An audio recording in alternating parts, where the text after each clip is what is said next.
Well, thanks for tuning into the Stocks to Watch segment. And our guest today is Mayuresh Joshi. And there's so much to speak about simply because RBI has announced the restructuring norms, so banks would get impacted. There is steel, and there are a couple of other companies as well individually that we should focus on. Info Edge came out with numbers which are pretty good. But let's pick and choose because we can't talk about everything. So, Mayuresh, good morning. Thanks for joining in. Can we start off with steel, Mayuresh? Because there are reports that steel prices have been hiked individually by select players. I'm guessing it will happen industry-wide eventually. This is the city view, of course, on steel manufacturers. What's your sense, Mayuresh? Morning, Niraj. Thanks for having me on your show. Absolutely, I think so. I think what sources are indicating is that hot roll prices, as you put on your plate, have been increased by 1,500 to 2,000 rupees a ton. Now, two basic reasons for why the price increases might have happened. Internationally, if you look at iron ore and how it is priced at this point of time, it has exceeded $130 a ton. Now, when the pandemic broke out, the iron ore prices actually crashed around $80 a ton. But with Chinese steel makers starting to import a lot more, so reports are suggesting that in the last couple of months, they've imported close to 112 metric tons of iron ore itself, which is pushing up prices in excess of $130 a ton. Couple that up with the Brazilian production, the disruptions phase thereof is giving an impetus for the prices to increase further. If you have parity prices in terms of how iron ore is priced in India, in terms of FOB on landed imports, and the current pricing regime that they're going through, the lumps and fines, the prices thereof have been increased by NMDC gradually over the last few months, and still they are far lower compared to the overseas prices at this point of time. So iron ore prices creating huge support because ultimately I think it pushes up steel realizations and steel output prices as well. The second element, and some reports are suggesting that exports in the months from April to July have actually improved quite drastically. So the figures are anywhere between 4.6 to 4.64 million tons compared to around 1.9, 1.95 in the period gone by. Therefore, I think exports increasing, prices going higher, and the demand for hot rolled coils and cold roll coils as well, which is flat and long, I think they are indicating that somewhere I think demand is coming back. Yeah, I think so. That is probably the reasons that are giving a huge respite and a support to steel prices, and ferrous companies are probably enjoying. So would you be a buyer here? And if so, which ones?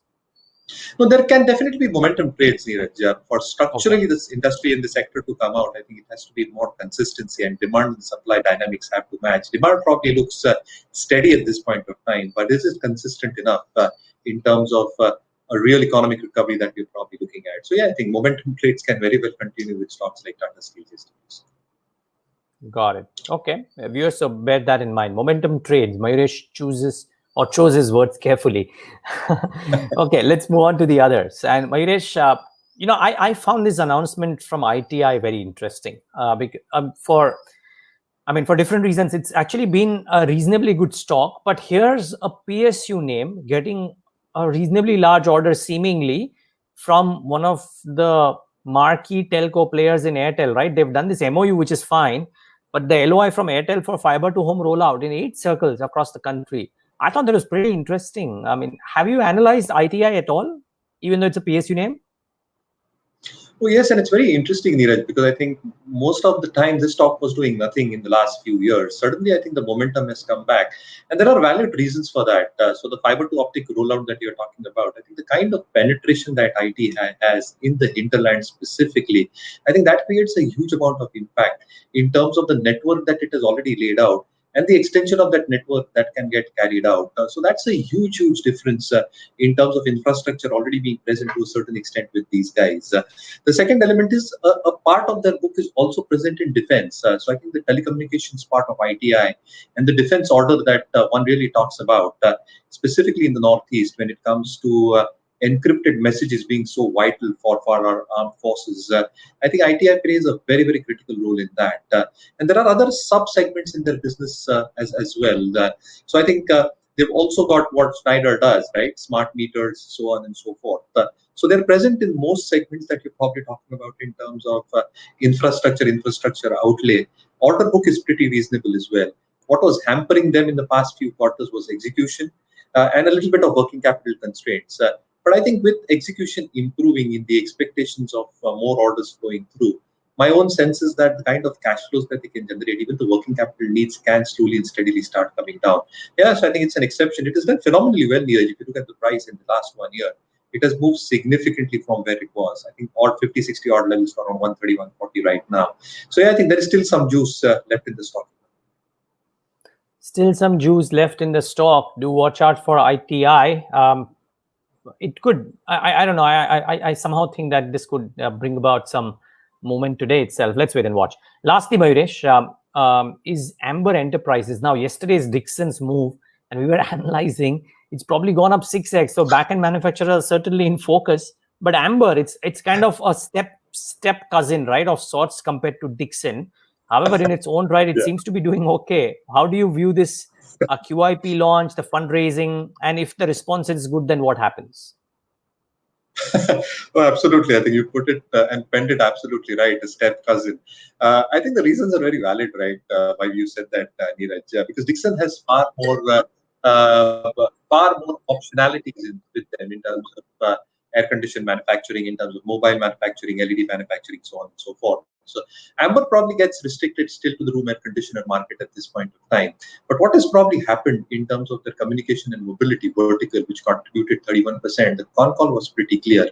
It's now 39% at this point of time. They did lose out on sales because I think the summer season is the best season expected for these players.